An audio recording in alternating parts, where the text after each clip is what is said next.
Please help me welcome Isaac to the stage.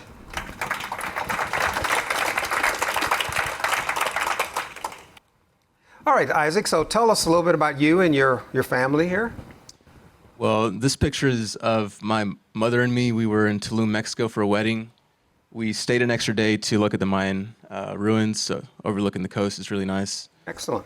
A little bit more about my family. So both of my parents are retired. I'm the youngest of 5 siblings, and my oldest brother actually joined Lifestyles last year. He purchased his first property. He bought a 4-plex in Baytown. And for your first deal, that's pretty big, but I was with them every step of the way, so things went pretty smooth, and it turned out to be a really good deal. Excellent. So you're already giving back then? Yes. Excellent. And so tell us about how you got here. Well, I was in my mid-20s, and I was thinking about early retirement. You know, I just started working. I'm thinking about not working anymore. So I started reading a lot of books because I wanted to figure out how to do that. And I started to see a common theme in the books, and it was real estate. You have all these people making money in real estate, and so I knew that real estate was going to be the vehicle that was going to take me to early retirement.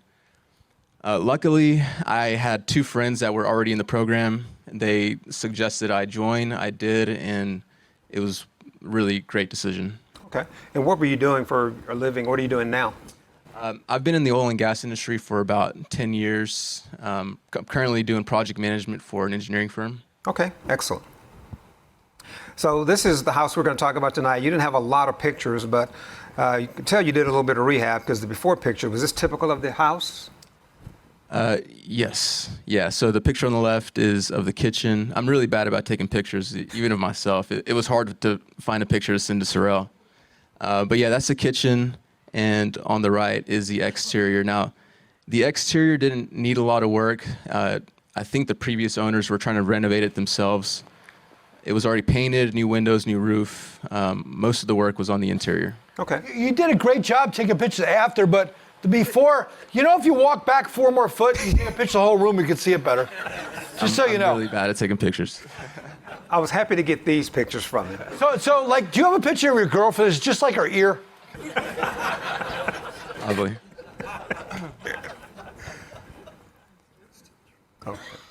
Okay, so let's talk about the house. So the house is had an appraised value of $115,000. You were able to buy it for $76,000 because of the condition it was in.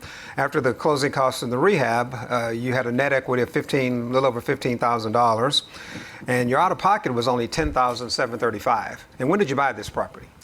I bought it February this year. Okay, and so bought it during COVID, and we're in a strong seller's market. So for everybody out there, this is unusual. This is not typical for today's market, but there are great deals out there. If you're looking and you're working with realtors, you can find some good opportunities. So this is a really fantastic opportunity to get a property for $10,000 out of pocket in today's market. The going right now is somewhere between 25 and 30. So congrats on that. So with the $15,000 of equity, when you bought the property, you ended up with more money. Your net worth was actually higher than the $10,000 you took out. So you had 147% return on your capital gain at that point. You're making your rent's $1,050 a month, cash flow is $338, and so annually $4,000. So that's a 38% cash-on-cash return. So how does that compare to your 401k, your savings account at 0.000001%, and the market? And Sorrel, make sure they know, because it doesn't say it up there, that because a lot of people ask me this question. That cash flow is after all the expenses. After all the expenses. Mortgage payment, everything. Yeah. Mortgage payment, principal, interest, taxes, insurance. This is $338 in your pocket that you're hopefully saving to buy more properties, because I know you've been doing that. Yes, that's right. Okay. All right. So now, when did you join Lifestyles? I think I just asked you that, and I wasn't listening. Yeah, it was 3 years ago. 3 years ago. Okay. And so you have 4 properties here. This is your portfolio. So this is the first 4 of your properties, and you can see your cash flow between $2,800 and $5,400. Equity capture, $13,900 and $22,000. And then you have 3 more properties. So in total, in 3 years, you've accumulated $27,000 in annual cash flow and over $108,000 in equity capture. So give them a big hand for that. That's fantastic. So anything you want to tell us about this journey from, did you have any real estate experience before you joined? Before, I had read a lot of books, so I learned by reading. So I read a lot of rental property books, and I knew the process and I knew what to expect. but reading how to do something and actually doing it are two different things. So you definitely learn a lot more by doing, and that was the case for me. Okay. And so in 3 years, any things, any problems, any hiccups, any highlights during this 3 years to get to, 7 properties on 108,000 in net worth?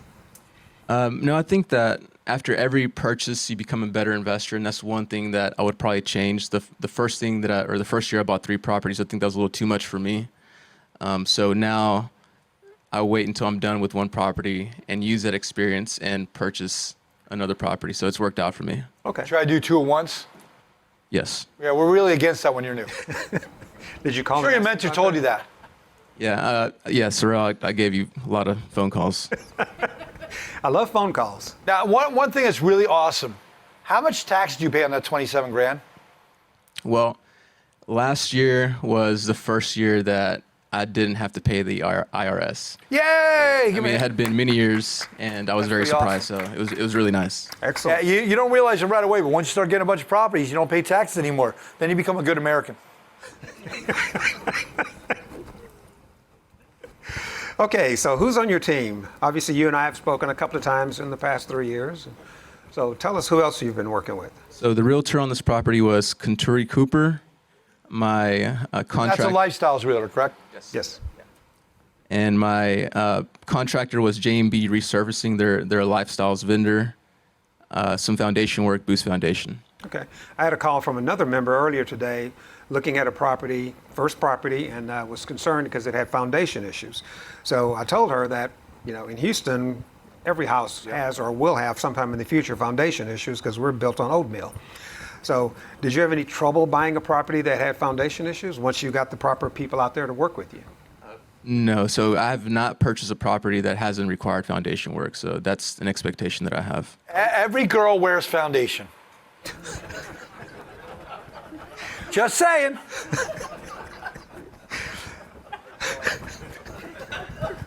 Hey, we're making real estate fun again. If I were better, I'd know how to play off these things, but I don't know how to do it, though. So I need a ba-bing or whatever that thing is. Thanks, David. Okay, so what's happened to you in the 3 years? How's lifestyles changed your life? Well, I don't think I've really reaped the fruit of these efforts. I'm reinvesting all the money that I'm making, but I think in a few years, I do want to retire early, and that's when it's going to come in handy. Okay, excellent. And so, how are you going to do that? Tell us what's next. We got some things on here, but tell us in your own words what you're going to be. What's your plans? So I'm going to continue to buy 2 properties a year until I get to 10 properties, and then I'm going to sit on those 10 properties, collect cash flow, continue to save money, hold them for about 5 to 7 years, and then 3 to 5. 3 to 5. Okay. Call me. We'll talk. I'll talk to Sorrel about that. So I'm going to cash them in and hopefully move into multifamily. But next year I am going to sell 1 property and do a 1031 exchange. So what that is you don't pay taxes or you defer taxes on your capital gains, but you have to reinvest it into real estate, I think within 6 months. Is that right? It's a little more. 45 days to target, 180 days to close. Yes. Yeah. Okay. Good job. And for those of you coming to the 2-day, David's going to tell you why I said 3 to 5 instead of 5 to 7. David's going to tell you that your value of your money starts going down the longer you hold those properties. So you don't want to sit on them too long. And we'll talk more about that in detail. But David will explain that in the 2-day this weekend. Okay. Any questions? You were good, Isaac. Nobody has a single question. Oh, there we go. Take a hard money loan out for the rehab? And repeat the questions because people online. The question is, did you take out a hard money loan? See if there's another mic. Yes, on all of my properties, I've done hard money and then I've refinanced into a conventional. And for those of you in the audience who are brand new and don't know what a hard, and anybody live watching on the live stream, when you have a property that has substantial rehab in it, instead of just putting down the 20% to buy the property at the purchase price, which in this case was $76,000, 20% of $76,000, and paying the rehab out of pocket, hard money loan minimizes that cost. That's how he got in for $10,000. So it's 2 different loans, but that's what a hard money loan is. And so yes, he did have a hard money loan. Any other questions? I don't have Microphone's coming to you. So. Oh, there you go. I don't have a question. Just one of the people in the chat wanted to know your name, Isaac, and someone else, a woman, answered cutie pie. You're welcome. Were they talking about Isaac or me? Maybe it was Sorrel. Sorrel is single and ready to mingle. Sorrel is single. Yes. I'm sorry, I was way off track now. There was a microphone. Someone has a microphone out there. Yes, go ahead. Can you talk about how much time it took you to participate in the rehab while you were working? How did that work? Great question. A good question. You heard the question, but how often did you go out there with your tool belt and start taking down things and hammering and nailing? So you want someone to do the work for you, right? So the most that you're going to do is write a paycheck or wire money to your contractors. But I think it's advised to visit the property at least once a week while they're doing the rehab to look at the progress and make sure the craftsmanship's there. Yeah, it's something we teach you guys. We are not here to give you a job. We're here to be investors, pay the professionals, do the work. Question over here. Yeah, what's your average time for the rehab on all these properties? How long average? How many weeks? I would say anywhere between 6 to 8. And that's These are that, pretty yeah, big that was the rehabs. average on all of my properties. Okay.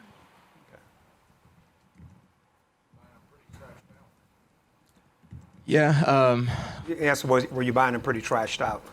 some of them, yeah. I mean, ideally you want minimal rehab so you can flip it, or not flip it, but rinse it out as quick as possible. Don't use the F word around here.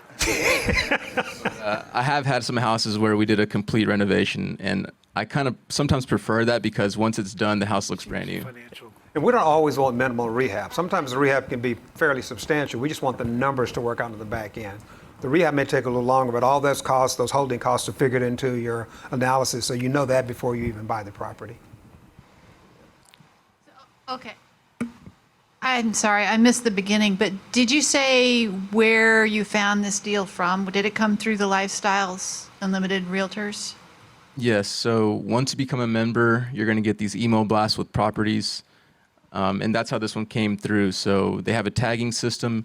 If you're interested, you respond once to get the information, and if you're really interested, then you respond again, and they put you on a list. And luckily, I was the first on the list for this property. Now, there's different membership levels, so David is going to go over all that in detail when you have access to mentors and realtors. David, she has a follow. She has a follow. Hold on one second. The microphone's coming back to you. Keith needs his exercise. So how soon after you got that email did you tag it? Was it immediate? Or Yes, on this property, luckily, I was at work. Don't tell my employer that. I was at What work. oil and gas company do you work for in case they're watching? No, you don't have to say that. You don't have to say that. So I was at work and on my computer, so I saw the email as soon as it popped up. So I would say within 30 minutes, I responded. So don't say your boss didn't give you anything. He gave you an extra 15 grand indirectly. Over here. Okay, so what happens if the craftsmanship is not up to standard? If it's shoddy, how do you resolve the issue? Do you lose? That is a great question. Do you want me to answer it, or do you guys want to answer it? You never had that problem, that's why, right? So let's say you did hypothetically have the imaginary problem that you're talking about. That doesn't happen to him because he uses Lifestyles vendors to avoid that headache. But let's say they don't meet up to it. We have a hard money lender, right? Do they give him the money up front? No. For him to get the money for the work they're doing, let's say they need $20,000 worth of work. They'll go in there and do $5,000 or $6,000 worth of work. Then the bank will send out their inspector, which 20 years experience, unlike him, to look to make sure the work's done right. If it's not done right, what do? They don't give him the money to pay them. When they don't get money to get paid, I bet you they'll do the work right if they want the rest of the money. Who agrees? So you never give money up front, you give money as you go. Does it make sense? So there are ways to protect yourself, but this is what we teach in the seminar. Great question, though. Okay?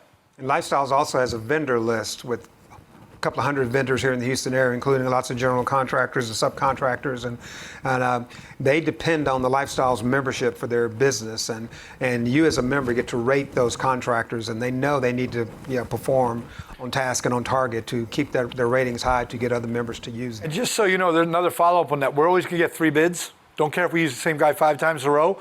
We want to make sure we get 3 bids. And another great thing about the Lifestyles, the members, not us, The members go to that Lifestyles website where all the vendors are, and they rate them good or bad or whatever and leave feedbacks. This guy did 6. He was a great communicator. What do you think happens if they have 3 bad feedbacks? They get kicked out, and we find new people.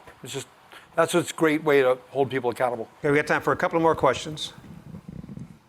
How did you, when you found these houses, like, I don't know if you remember the first one you bought, but how many did you pass on before you came to buy the first one, or how many did you pass on before you bought the second one?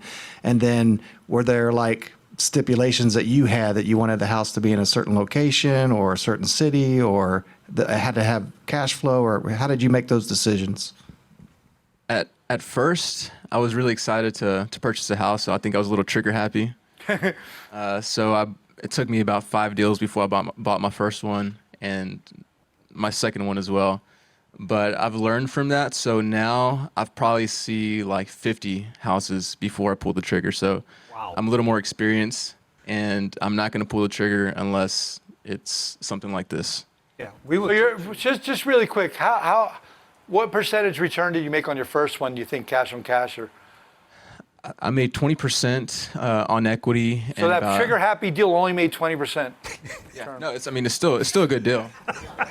My point is, I love the idea of just getting in a deal, getting it done. You might not make 200% on your first one. You make 20%, it's still a great rate of return. He learned a lot from it, and he just got pickier as he went. It's funny is when you start running out of money, you get pickier. That's what happens. And Lifestyles will teach you how to set your criteria. My criteria and Isaac's criteria and David's criteria, if he were looking at a single family home, would all be different. So we want you to work within your criteria. You don't want you going overboard and buying something that's not good for you. Got one more, John? Hey, congratulations, Isaac. Sorrel, you've mentored me through 3 houses. Thank Hey! you. Thank you very much. I can't see with the lights on there. Yeah, Jamie Nelson. Hey, Jamie. Hey, how are you? You've been up here. I have. I presented last year. Yeah. So I have a question. With the rise of material cost, how is that impacting the feasibility of these big rehabs? Since costs have gone up so much with materials. And what have they done in the past month? What's a sheet of OSB plywood run right now? Anybody know? $20. What was it 3 months ago? 60.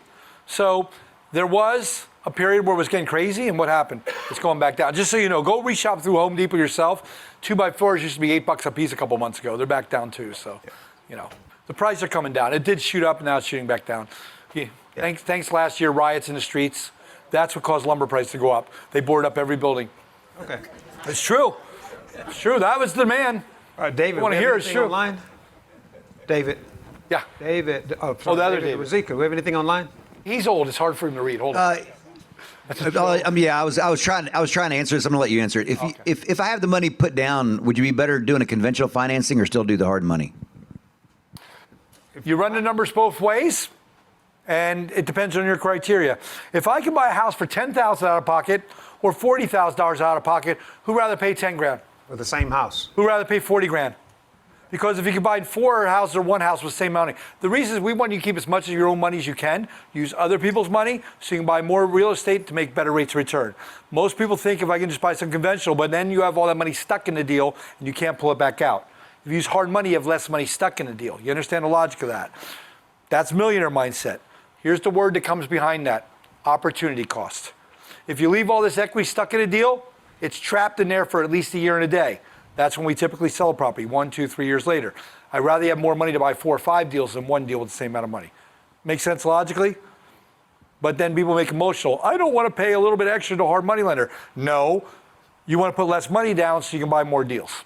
Okay? Okay, I think that's all the time we have for questions. So thanks, Isaac, for being here tonight. You man. Appreciate it. Thank you, man.